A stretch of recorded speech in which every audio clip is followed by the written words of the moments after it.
Ramogi tarika apar dwe en mar abiriyo higa mar 2023 intiere wang' sa mar yudo weche manyien e chenro mar Migago. Antiere kod mathoth moikoni ma timore pacho kaendi, ma timore pinje maoko kaachiel kod weche mag ohala kod mag tuke. Magi weche ma omiyo pek. Mimi nataka kuomba Mheshimiwa Uhuru Kenyatta, achana na huyo jamaa, wewe pumzika vizuri. Jotelo masiro piny owacho jiwo mane en jatend piny Uhuru Kenyatta mondo kik donje wach choko sei ma Azimio chano kaka yor kwedo tend William Ruto. And our focus this time round as government, as Department of Water Exploitation, is now to take water home. Piny owacho okoni chenro mar gero yewni 100 madongo e pacho ka pod nitie. Kimbia mambo ya petrol, tumerudi mambo ya gas. And unless we begin to have climate smart technologies for the farmers, then we'll not be helping them. Pur matete Taveta ywak ni nengo mamalo mag mauta thiro pur e kinde ma kalro to jiwo jopur mondo pidh cham ma ochayo oro.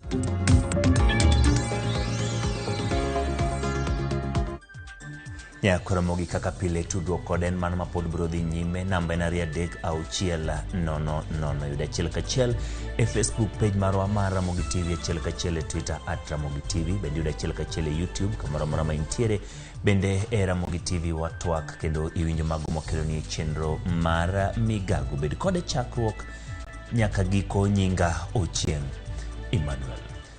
Kawachako doma malo kawune geno ni dhi ng'ado bura ewi chik manyien mar omenda mar higa mar 2023 mar yango ka ibiro tiyo kode pacho ka kata oyo.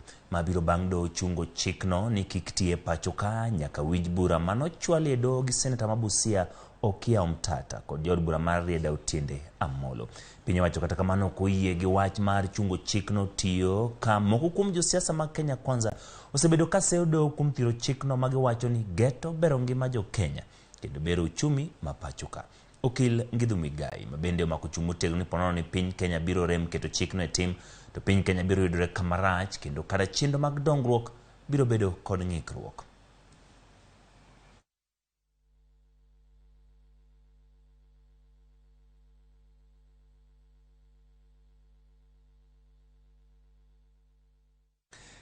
Kawere gi magwadhi kaunti Homa Bay kama riwruok moro mar jolony mawuok e kaunti Homa Bay koro koni girwako limbe ma jatend piny Kenya William Ruto Homa Bay ka gilero ni en kinde ma oganda luo winjore orwak chenro mag dongruok michwalo kod jatend piny Kenya.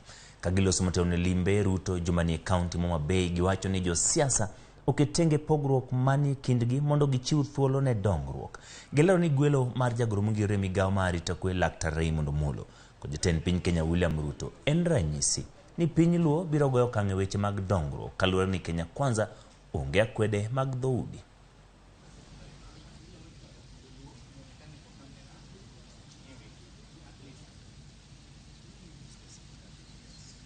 Wakwajo waduto jomatindo, mine kod jodongo mondo wuog oko mondo orwak ker mar Kenya nikech PS Raymond Omolo oyier kaka achiel kuom jatich sirikal man gi ofis maduong' ma kok wamiye lwedo kaka oganda to debed marach ahinya ka e nyim jo Kenya. Omiyo akwayo joluowa ni ka ker biro karachuonyo ahinya jo karachuonyo wawuoguru oko kar rombwa kendo warwak ker. Ka wachero ni wapuonjore pogo siasa gi dongruok.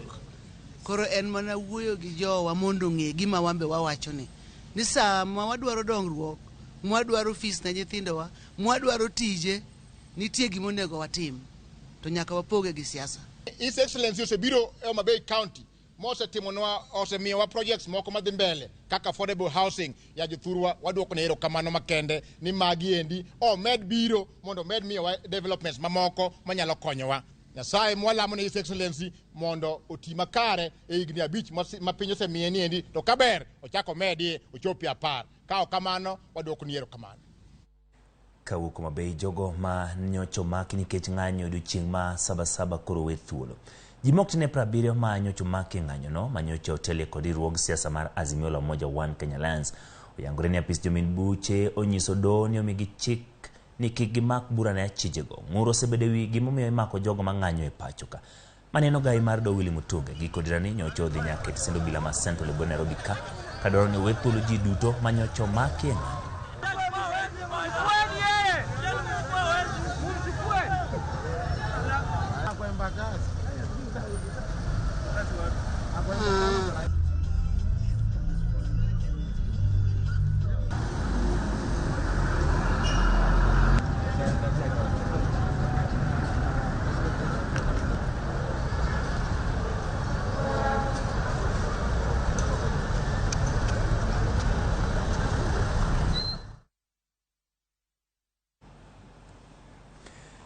Migago mar Luore County ma Kisii yango kamati mabiro tayo weche kedo kod lokruok ma kor lwasi mawuok e wards 45 e county no.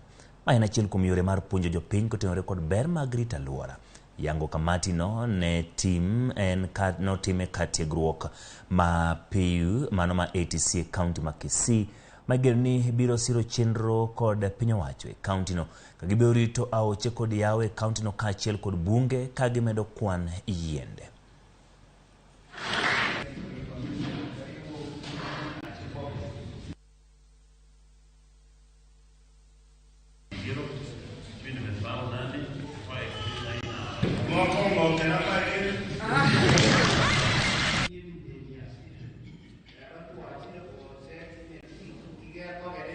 As the people of this great town of Kisii.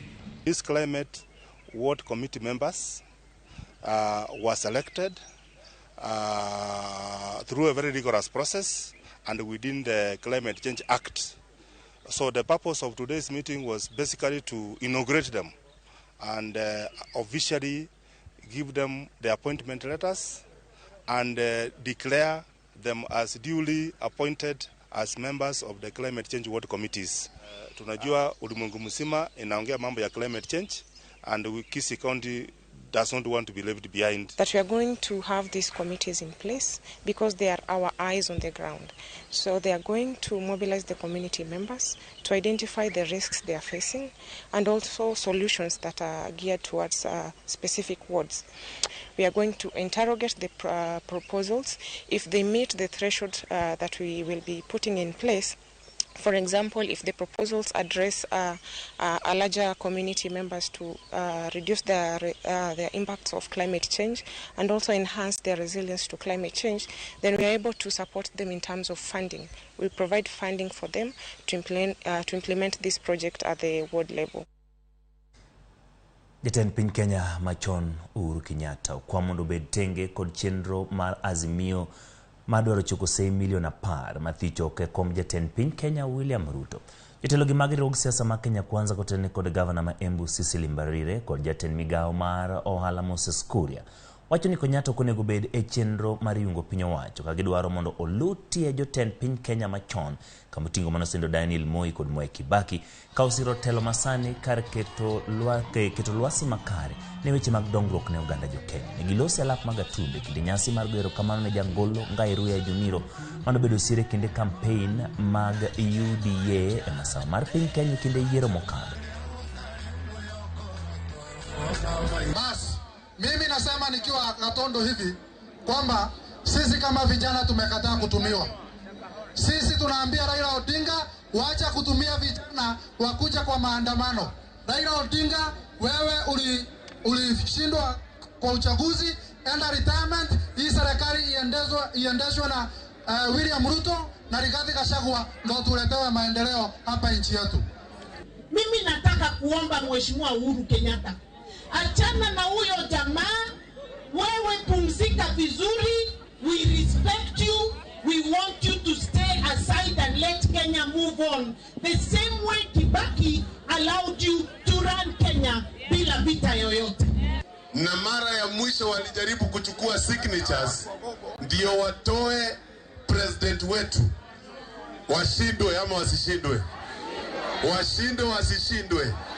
Those who are demonstrating wafanye maandamano kwa njia ambayo haiharibu mali ya wananchi wa Kenya. Lazima tutunge sheria ambayo itasaidia nchi yetu ya Kenya. Jalup Director ma ochung'ne kothe bad migawo matimo nonro e pur kod jamni Kalro Laktar Felista Makini Ojiwo jopur mondo pidh kothe manyalo timo maber kata ka oro nitiere ka oting'o kodhi mar bel, kal kod oganda. Lakini wacho ni lokruok mar kor lwasi ma osekelo ore pacho ka osemiyo kothe kaka bando ok tim makare, kendo ber ka jopiny pidho kothe kaka kal, bel kod oganda ma koro nyalo dongo kata kinde oro. Kalo dhi nyime kod jolo jopur matindo tindo kod mago manigi midhiero makagi kacha. Kama kini wacho ni gijiwo tiyo kod lony makare ma idendo kaka climate smart farm technology madhi konyo jopur yudo nweng'o maber e kinde ni ma lokruok mar kor lwasi kelo midhiero e sekta mar pur. So we have issues of droughts, we have issues of floods, and so climate change has become a reality.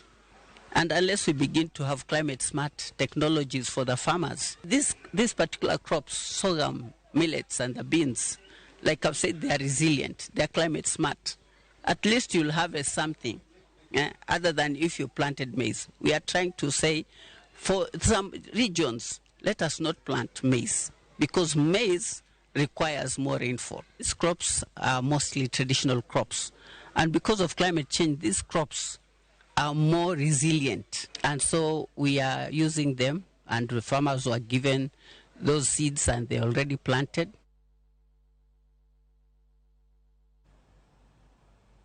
Ewe chimotimo rekod Shakahola piny owacho koro wacho ni lowo ma chakama maromo eka 800 mani bungu ma Shakahola en mar piny owacho tok ma jadolo Paul Mackenzie kako osebed kaliekore. Kinde mana gidayo dhog e Senate gi komiti matimo nonro ewi nek ma Shakahola, jagoro maduong' e migawo mar lowo Nixon Korir owacho ni piny owacho nong'iyo lobno mane romo shillings milion 100 mar chiwo ne oganda maonge kuonde jot. Korir medo ni onge ywaruok moro amora e lobno, kendo ni ponono ni weg lobno machakama wacho ni ne ok odesa lobno ne jadolo Paul Mackenzie. Piny owacho onge kod ng'eyo e winjruok ma kamano. Winjane kaka chenro ma kamano dhi nyime. Is someone who should tell you that there is scientific evidence that you cannot go beyond, let's say, 38 days without food as a man. So that is what they do. And then I think the best way is, of course, attaching every single law with a document and coming back to this committee. Thank you. Yes, in fact, other presenters who are here before you, we have requested them to come back again, but due to the constraints of time, you could actually annex those documents because they are of interest to us. And when you're annexing, including the one you mentioned in India, which you said they have also specifically a requirement for financial reporting for religious organizations, and the one that is in the US, which excludes certain crime category. If you have a conviction in those, you cannot be registered as a church owner. So you need to supply us with that enriched knowledge. I want to can see Senator Wakoli wants to take the floor. I also want them to highlight how does one become a church owner. We thought the church belongs to Christ, so that's those parameters. Number two, I have an issue with the commission when it says it is giving a report about human rights, but says it is afraid because of the spiritual powers. I don't know what parameters they use to gauge how strong these powers are. And are we talking about extreme spiritualism or extreme religious activities? There's a difference, and I think we should go deeper as a committee, because we have had the Hindus here. They look at the script, the text, the interpretation, it's very clear. Now, how do you evaluate when somebody is speaking in tongues and the impact of the tongues in the lives of the people? Do you say it is the powers that threaten you or the conviction of the word? I think that is where the line is. And fasting, you've said 40. We have had Muslims fast, but they never say it's humanly not possible. We've had Christians fast, and they have their way of fasting, and some come out very healthy than they were before. So I think we need to be very clear on their role as a human rights organization to be able to address this human rights issue properly, objectively, and give us a cognitive presentation so that we tackle it as a committee. But when we bring in the fear of the spirit, then all of us might end up scattering in different directions, fearing the unknown. Thank you, Chair. So just take notes. I see Senator Hamida, and then you'll just do a reaction, a joint reaction. Senator Hamida, you have the floor. Chair, yes, I just want to appreciate the young men. We are actually glad to see you here. These are our sons, and we must encourage you. What I didn't hear Teddy touching on was the policy. How do we enhance? Because I've seen the strengthening the legal frameworks, but I think we're also missing out on policy making, legislative and regulatory framework. So what do you have to say about that, and how we need you to touch on that? I agree with you totally regarding the abuse within religious groups and the tax audit churches for irregularities, so that at least we can have checks and balances. But then the next one also, you have touched on education campaigns. But then I'm just wondering, how do you do it? Because the long time, during our days, churches used to be purely, godly. That the Muslims and Christians, I could fit into church anytime, and I would be very comfortable because I know it's godly, and it really doesn't go out of the Muslim way as a Muslim. But then nowadays, of course, the external, churches have become, have introduced radicalization.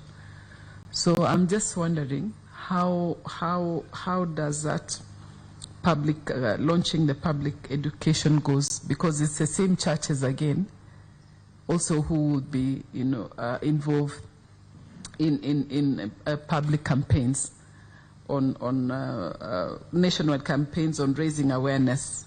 So I'm just wondering what method can be used so that the same who are doing the campaigns again will not enforce, the radicalization. You understand?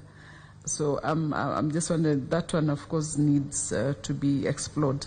But I'm happy for you guys to be here and taking interest on what is going around, your country. Thank you. So, senators online, anyone who wants to make a comment can come in so that Mr. Adira can give a common reaction, and we can close it there. Now, I don't see anyone, so Mr. Adira, you can take the floor. Okay, thank you so much for those questions. I think I'll begin with church ownership and the concept that the church belongs to God and you should not own a church. One, I would like to draw our attention to the registration of churches in this country, and I think I wrote it. The registration for now is, I think there is a body that registers churches.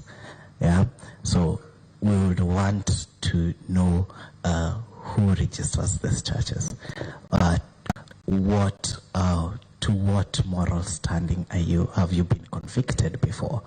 Right? Have you? Do you have any sort of education. We do not want to say that you should have education, but it is important to know whether you are educated as a person going to register this particular church. So I think that should conclude your question. The second question that I have is on spiritual powers, and this is an hilarious one because it is something that was said by our legal office. Ramogi mano chenro madhi nyime e od Senate kotenore kod weche mosebedo katimore Shakahola, weche motenore kod chike manyalo tayo kanisni manjo kaendi yako kanisni gin mago mapod dhi nyime, kendo report motenore kod mano biro biro e weche manyien mago mibiro yudo e kinde mag ang'ichwelo sa achiel mar odhiambo. Kata kamano kik idhi mabor, pod wantiere kod mathoth moikoni e chenro mar Migago odiochieng' ma kawuono.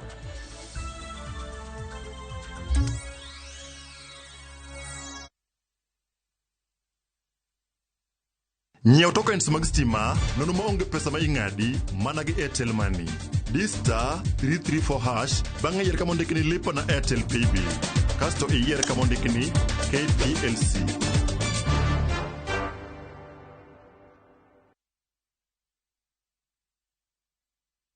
Welcome to Shabikila. Play Shabiki Virtuals on Shabiki.com for a chance to win huge cash prizes from low stakes. Jisetie stake na how much you want to win. Kuna penalty shootouts, defender, and so many virtuals only on Shabiki.com.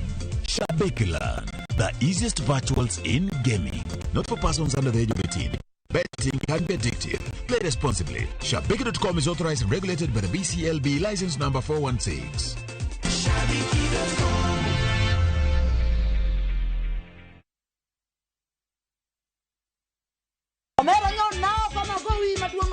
Kanyiero kod mor dhi nyime. Inde mone nadwa bedo lawyer. Kakoro piene mininde okinya ban. Weche mopondo be medo ng'eyore. Mushene dwa participation. Ni winjo. Pesa na gise cham. Oinga yie nyaka garus combine. Tukwe kethore kind ji. Bona wewe wanamgwenya sisi. Onjaore. Ma town. To ng'ato ka ng'ato temo mana tony. Yani mutani sani ji tema pek. Nyar kochia. Tich abich ka tich abich. Saa 1:45 otieno.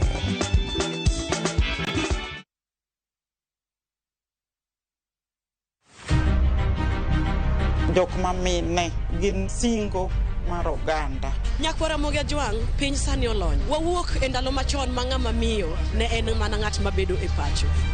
Melini, ane man first officer. Tija matiyo en riembo, an driver. In mbakani en mane? An aketo tiles. Kik ng'ato wuondi no kinyal nikech in ng'ama miyo. Ka Nyasaye omiyi ngima to inyalo. Tudri kod Stella Brenda Ochieng' tich adek ka tich adek chakre saa 8 mana e chenro mar Mine Nyalo.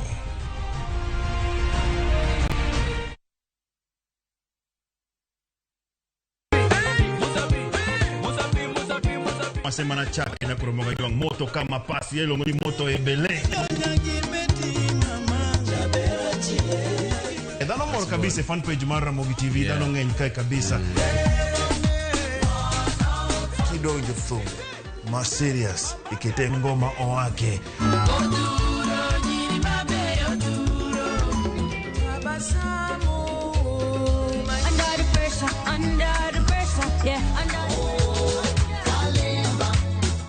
Kete mana ka kod Papa Vic. Ngoma wake wuok tich nyaka tich abich saa 10 odhiambo nyaka saa 12.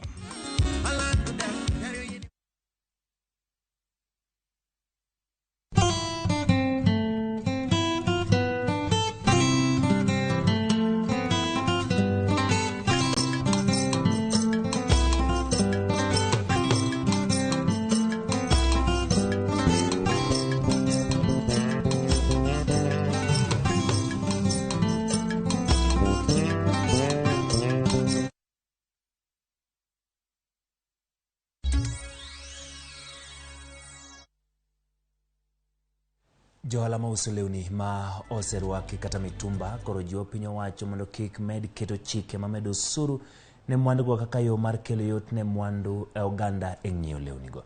Jakom mar riwruog jous mitumba Teresia Wairimu koro wacho ni medo badho ne ohala mar mitumba ma piny owacho mawuok e Afrika ma ugwe chiegni shillings bilion 420 kendo thoth oganda ma witogi ni piny yudo pek mar ng'iewo lewnigo. Wairimu ne loso bang' yango lipot e wi ohand mitumba e pinje mag Afrika ma ugwe.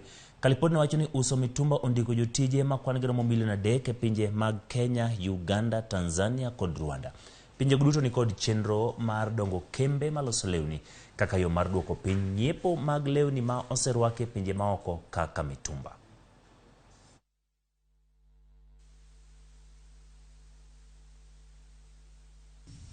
Every ton of second-hand clothing imported into the East Africa Community states generates an impressive 7.58 jobs, providing a significant source of income for millions of individuals involved in second-hand clothing distribution chains across East Africa. If we further support the growth of this sector, we are empowering our people and fostering economic development.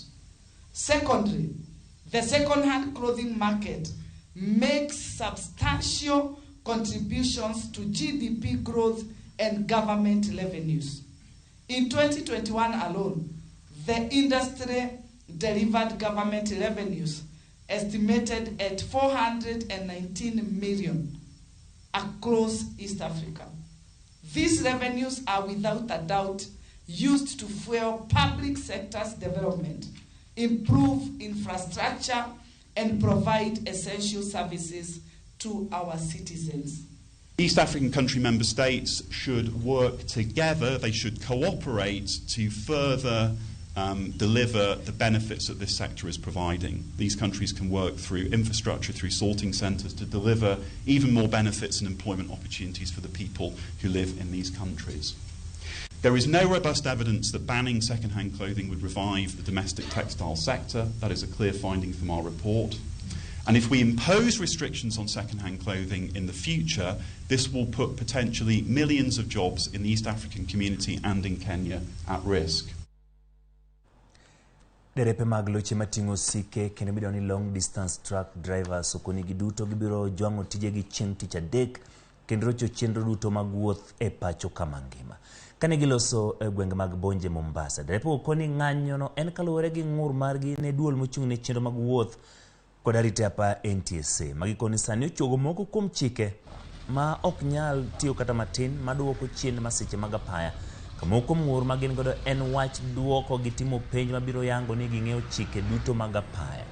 Bila keto rageng' tandawuoyo apaya seche mag otieno kaachiel kod apaya magikoni odiyore e kuonde mopogore opogore kaka e kind Busia kod Kisumu. Kata bedo ni gidhi bago ng'anyo e odiechieng' mar riwruog Azimio bende dhi bago ng'anyo margi. Riembo koni ng'anyo margi en mana mageto chike mag apaya kendo kutenore gi weche siasa madhi nyime pacho ka. Badala ya kuweka cameras barabarani ili kumonita vile magari yanavyotembea katika barabara, wao wanakuwekea bumps. Badala ya kuweka koti kwamba mtu akifanya makosa anahukumiwa hapo hapo, wao wameachia polisi pia kuhukumu watu katika barabara. Leo hii unaweza fikiria Kenya iko katika vita kwa sababu ya zile road block nyingi ambazo ziko katika barabara yetu. Na ni kutokana na hali hii ambapo sisi tunasema tayari tumedhulumiwa, haki zetu pia zimedhulumiwa mahali tunapofanya kazi na dhuluma zimezidi. Nasi tunasema kwamba pamoja na NTSA na wote ambao wanaendeleza hizi dhuluma, tarehe 12 hakuna gari tatembea mpaka tutakapowatangazia. Kama unasema kwamba dereva unataka arudi shule kwa sababu ya ajali, magorofa mangapi Nairobi na Mombasa zimeanguka? Sijasikia injinia anaambiwa arudi shule. Hii ni kwa sababu yeye hajui. Kwa nini dereva leo kwa sababu ya ajali arudi shule? Unapata polisi wawili katika roadblock wako katikati ya barabara na wote wamenyosha mikono. Huyu amenyosha mkono kwa magari za kwenda Mombasa, anachukua 50. Huyu amenyosha mkono kwa magari za kwenda Nairobi, vile vile anachukua shilingi 50. Jopur makawe kaunti ma Embu golo kwayo ne apisa mag arita mondo keto okenge mag thiro kuo mag kahawa e gwengego ahinya kinde ni makoro gikore ne keyo. Jopur ni kod luoro bang' jokuoge kwalo gunde 50 mag kahawa mane ginyalo romo shillings milion 3 e kambi mar Gashugu e sub county ma Embu West Otino ma tich ariyo mokalo.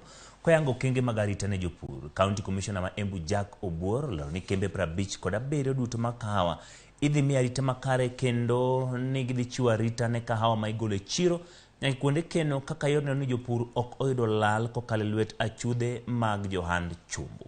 Obuor mane ochwe kom marita e gwengego ni chuk dar marito kuonde ma ikane kahawa bende idhi piedhi manyien mane ni joma timbe giricho goketi marito sto kata kuonde mikano e kahawa.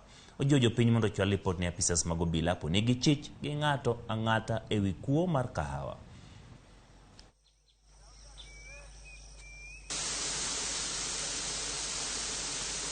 Now that this is the season for harvesting, each and every factory will be having armed security commensurate with the amount of coffee cherries in that factory. Another recommendation is that each and every society or factory will enhance their security measures in the ground.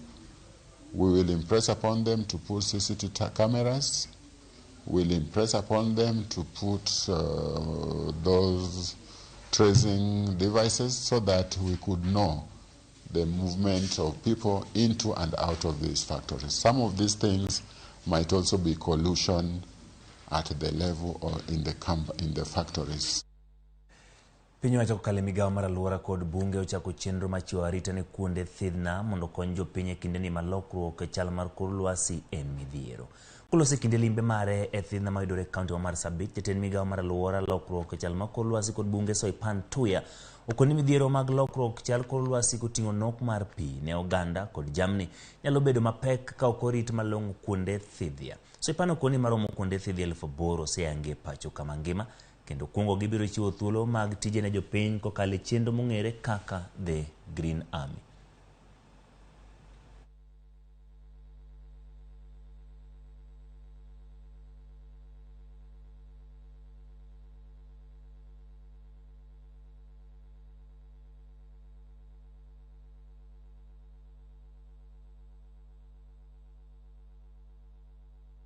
We have seen a tremendous opportunity for us to restore our wetlands within arid and semi-arid lands. And it has a twin effect of serving the livelihood needs of the communities, as well as help us in restoring our degraded ecosystems. First of all, the Green Army program has started. We have advertised for the first lot of 4,000 youth to help us slowly restore back the extension services that we need to have around forest conservation and restoration. From Chabi Desert, we have recovered almost over 20 of the desert. Now, from open barren land to a green, where Kapolo ntiere weche matinore kod ohala duol mochung' ne chumbe pacho ka wacho ni ohala ma chumbe mabandia ma ichwalo e pinje malibamba osemedore moweyo piny Kenya gi lal mathoth. Yangore ni chiegni tan 5,000 ichwalo oko mar piny Kenya e yor akuo kendo piny ka jakom mar riwruogno Francis Mugo wacho ni gisechako keto chenro mabiro gayo ohala mabandia e tong' mar Kenya kod pinje malibamba kaka yo mane ni kembe maloso chumbe obedo kod yuto e pacho ka. Oyango ni chike matayo weche chumbe mag 15 nyaka lu ka joma biro dhi ataro kod chikgo ibiro mako kendo kawo negi okenge mag chik.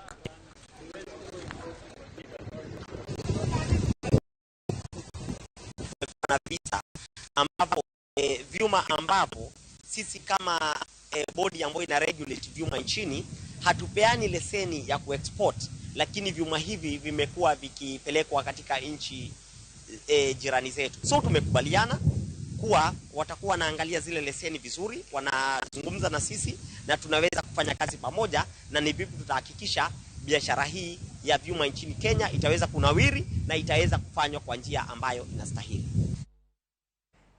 Ya Ramogi sigana makare abro penji mokwongo ni bing'eyo tij provost kata ng'at mowacho ni jata tije e kanisa maduong' nyalo bedo All Saints Stephen Cathedral kata moramora. Wantiere kod sigana. Waina abang' ka Canon Sami Wainaina nodhi e yueyo. Kanisa mar Anglican koro sidho Canon Reverend Evans Omolo kaka provost kata jatatije mar All Saints Cathedral. Penjo sebedo ko ganda penjore ni Canon Evans Omolo ni en ng'a? To nonyuole kure? Nonro mare chalo nade? Jafamo marwa Walter Nyambaga nogoyo mbaka kod Evans kendo kamae kaka sigand Evans Omolo chalo. Jakoro Magajwang' tich mar dolo en tich mowal, omiyo kata jok mimiyo ting' mag dolo gin jogo matimbe gi oriere. Jadolo Sami Wainaina ne en jadolo mane wacho adieri samowinjore kumowinjore gi gimomiyo. Bang' dhi e yueyo, kanisa mar Anglican kawo thuolo mar walo jadolo Evans Omolo mabiro kawo thuolo makende mar tayo kanisa mar Anglican. Ramogi TV koro yudo thuolo mar go mbaka kod Evans Omolo e kanisa mar Anglican. Dhi koda e kanisa mar Cathedral ma Nairobi. Wayudo Canon Evans Omolo kayogore kod Jokristo kapok ochopo e apisi mare mar dolo. Watwenyo kama ler mar poro wach kod jatich ruoth, kendo koro nyaka tang' kod weche mawuok e lewa ni mar gweth ni machiegni Nyakoro Magajwang'. Omolo yudo thuolo mar miyo wasegande chakre ne nyuole gweng' ma Sembo e kaunti ma Siaya. Omolo en Uda Sembo, en jako Kise. Onyuole gweng' miluongo ni Bwaja. Kanye ma onyuolae bende madonge e dho nam. Ochamo rech to madho cha adila, ochamo kuon bel. Wuonwa ne en jalweny Kenya Air Force to no owe lweny higa mar 82. Obedo japur ka otimo gikene mag dala ma kawaida go. Kominwa timo ohala matindo tindo mag kor gweng' mag rech. Mana kaka ng'ato ka ng'ato ni kod sigande, jadolo Omolo paro maliw kaka sombene ni kod achiedh nade mane omiyo weyo sikul kuom higni 7 kata kamano ne oduogo e sikul mar somo kata obedo ni koro ne rabete skul kendo ike ne osedhach. Adonge gweng' kabisa, gweng' kacha wadhi sikul ka wawuotho gi tiendwa nono, ka wamadho nyuka kaka lunch marwa. Asomo skul miluongo ni Kanyichudo Primary School, Kokise Bwaja kacha. Ka Kanyichudo to higa 93 adhi Maranda. Bedo Maranda mana higa achiel kende ta weche mag fiso bagni ma akier ma wuok oko ma kadhi nyime gi somo. Mabudho oko kuom higni madhi 7 bang'e kacha kadok e skul. Ma pick up ma tieko ka tieko ta adhi tiegruok mar dolo. Mano benda tieko higni 3. Aduoga tiyo tij dolo then adhi matiega oko e piny Uingereza kuma time degree mokwongo gi degree mar 2. Mano e ling'anyo mar somo. Kinde ni atiyo malo mar mbalariany ma pacho ka miluongo ni St. Paul's University. Wapenjo jadolo ni ngima ne chalo nade ka inene ka odhi sikul koduong'. Chunya nodhi motho kabisa kod weche mag somo nikech aparo ni anyalo wacho ayanga kani naneno ka jok moluora ma nan kod geno ni ne nyalo jola mako lweta nong'iya mowe ka I wasted away kamano. Momiyo chunya nobedo malit ahinya ka koni to Nyasaye an natima momiyo giri man go ni gi thuolo manado Maranda kuma jolek gidhi. Koro nogolo chunya kabisa to ka ne an oko kamano to naromo kod ruoth ma yie Yesu mobedo jawarna. To yie Kristo no ema noduogo moloko pacha koni no nyaka dog chien mondo adog atim gik moko mondo dhi maber. Wapenjo jadolo Omolo ni tije ne thoth marang'oni ok obedo midusa, laktar kata mana japur. Gima nageno ni mbele kuro nadhi bedo jakwano kata kana ba matin to nanyalo bedo economist kod gik makamago. But bang'e kaduogo ma adonje e weche mag lamo to pek moro duogo mobedo na makoni no an gi thuolo mar dhi mondo akel ber ne oganda kuom yango wach Nyasaye. Omiyo nadonje e wach Nyasaye kod conviction man mal ahinya makoni anwa mak kae. Wuoth no chalo nade ma ichope lemo makore mako kaka jatatije All Saints Cathedral. Chien kacha minwa no chunowa mondo wadhi e Sunday school, ma bende noketonwa mise mar yie kuom an awuon. But ka donjo e kanisa bang' kosewara, koro chak keta puonjo Sunday school, abedo japuonj Sunday school, abedo jakom mar jo-youth, omiya thuolo koro ayaloga. Koro e yalo kanyo ema aparo ni ng'eny ji koro chako nene michna ni jalni ni kod mich. Chieng' moro Bishop Kodia oyuda ka yalo to koni no nyathi ma no yalo no dwani mondo omiye thuolo mondo omiye tiegruok malach.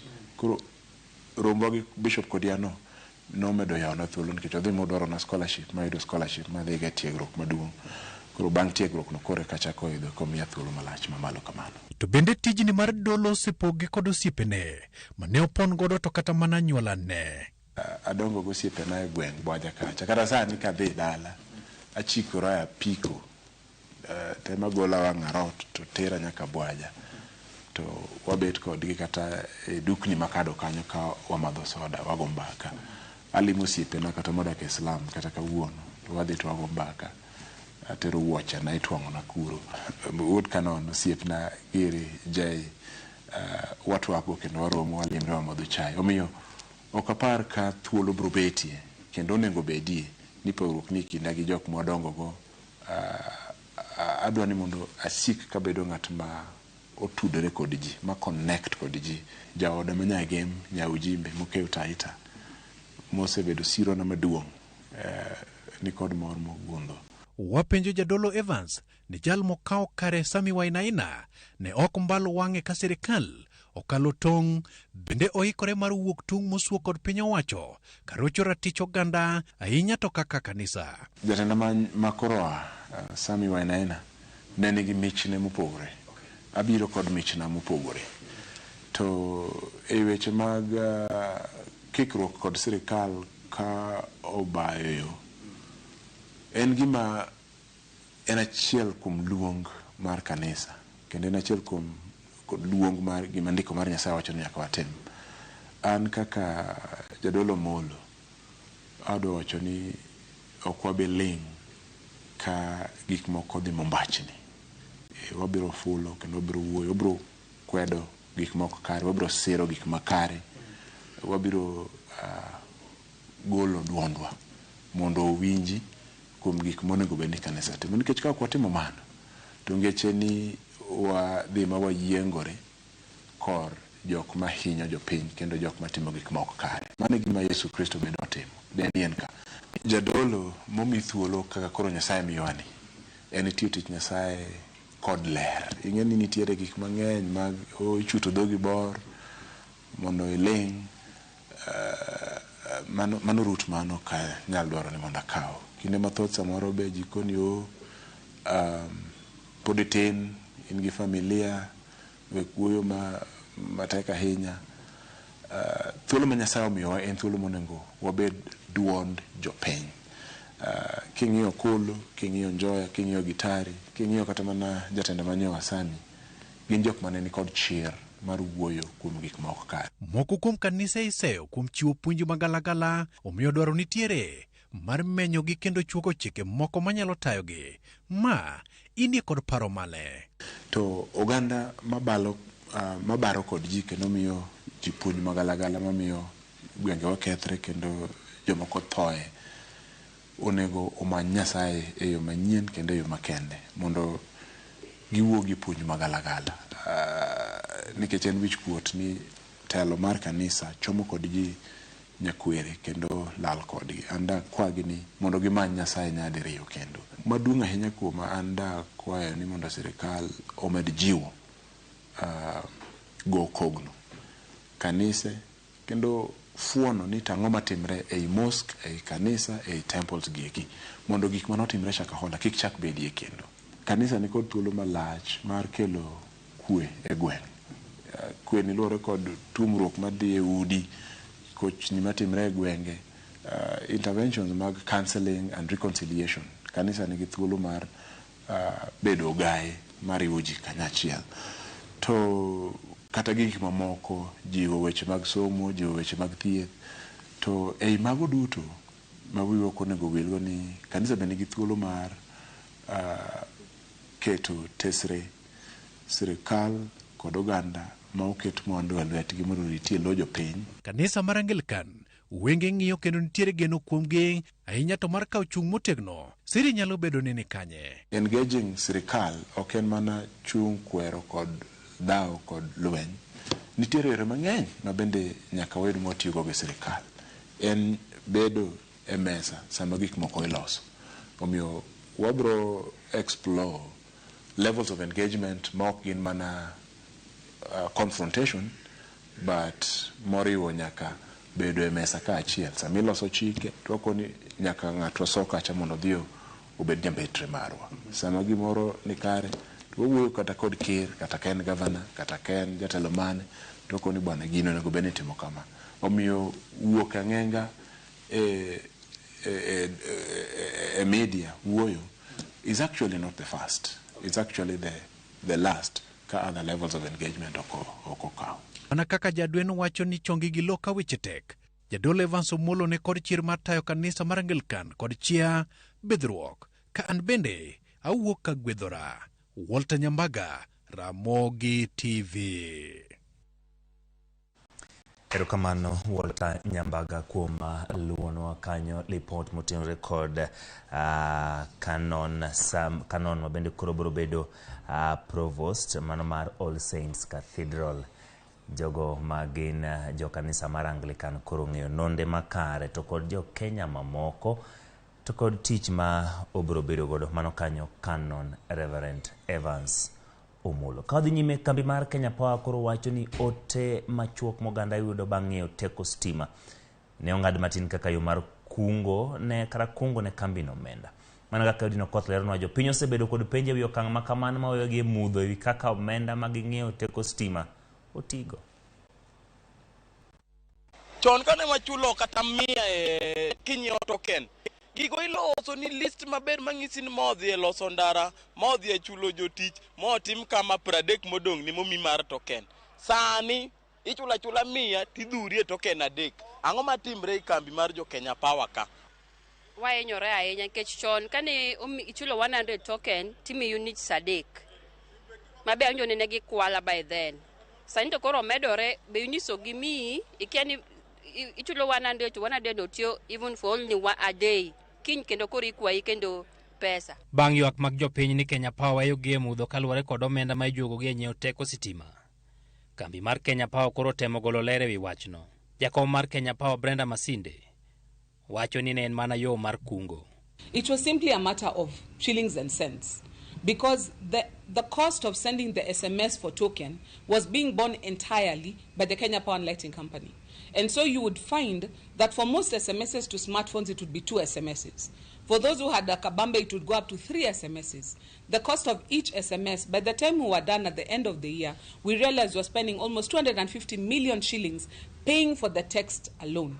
By shortening the SMS from 2 SMSs to 1, immediately we saved 100 million shillings back into the pocket of the company that could be deployed to something else. Chakore dwe mar adek, Kenya Power ne oweyo nyiso jopiny moko kuom osuru ma ing'ado ka ginyiewo tokens. Kama koro jopiny yudo mano omenda ma gitiyogo to kod tokens ma ginyiewo. Masinde wacho ni jonyiewo kodich kod neno omenda ma ojuogi ka giseyudo tokens to romo. And we realize most Kenyans, what you want is to know what your token is.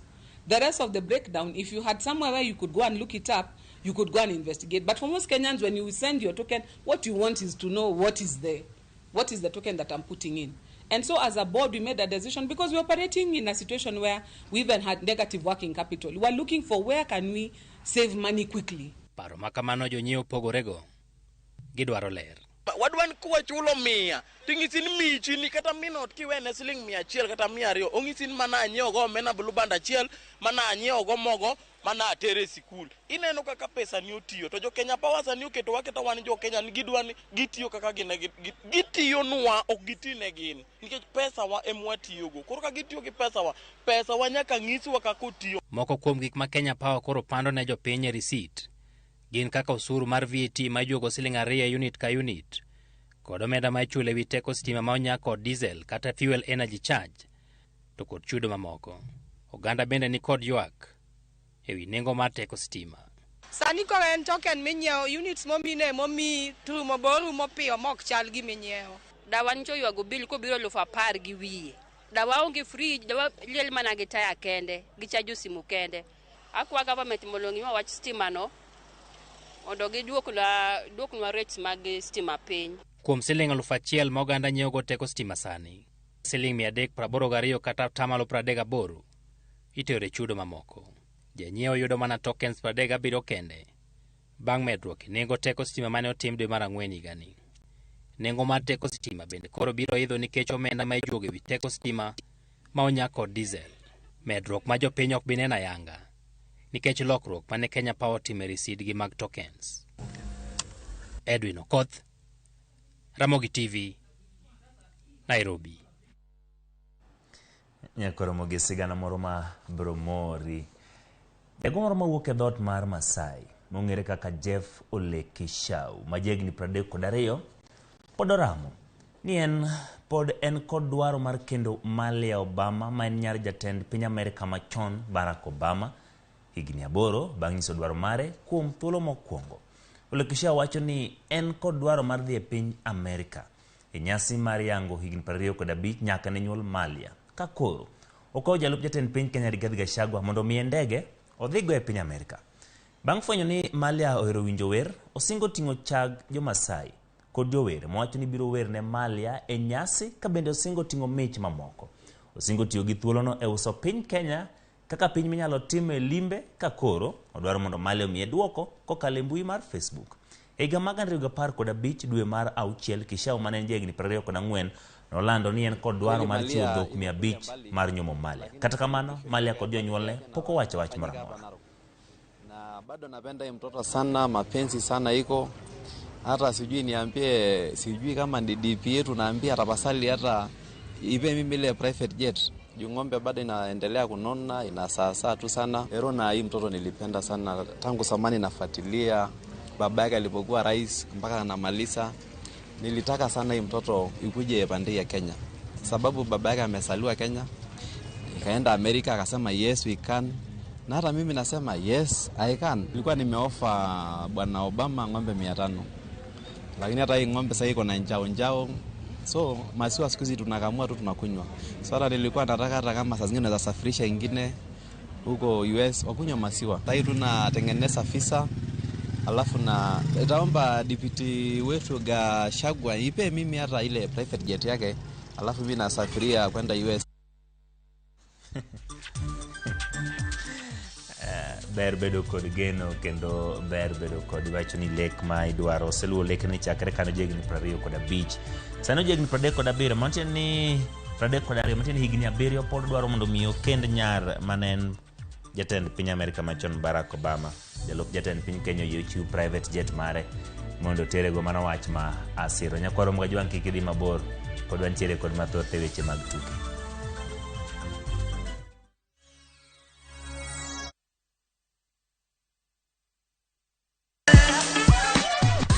Dualo, ng'ado, wang'o, magi te gin yore mag tedo.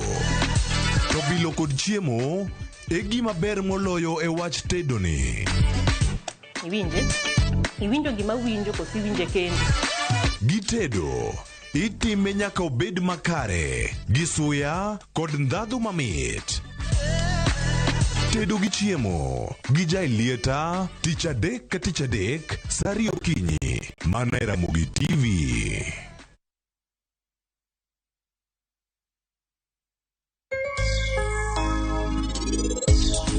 Machiegni chenro mar penj laktar kokalo e Ramogi TV ka wawacho ni ngima en mwandu. Mataye chenro ni en Andruth Otieno.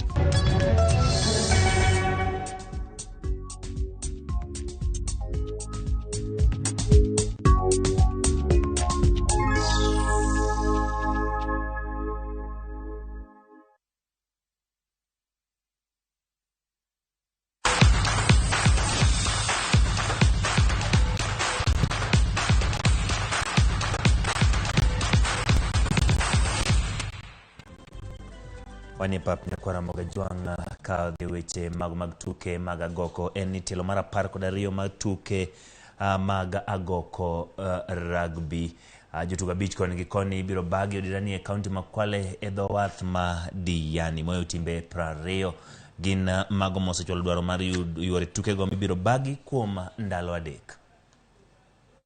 Michuano hii ya South Coast Fives Touch Rugby ni jaribio la kujumuisha michezo na masuala ya utalii.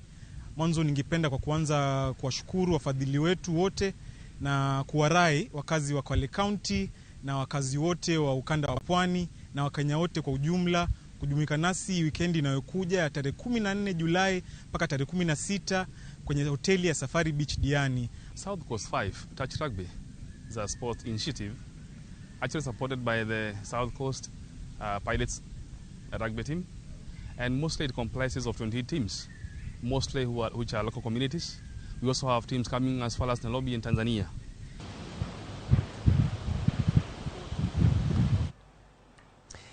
Kawadhi nyime, Max Verstappen nondiko historia ne tim mare mar Red Bull bang' loyo piem margi mar 11 moluore tuke mag langa tielo mar British Grand Prix. Tim ma McLaren nonyiso kitugo maber kendo tike thuolo mar 2 kokalo kuom jatukgi Lando Norris. Jaloch nyadibiriyo tuke mag langa Lewis Hamilton notike thuolo mar 3. Loch mogik mar Red Bull e tielo mar British Grand Prix nobiro higa mag 2012.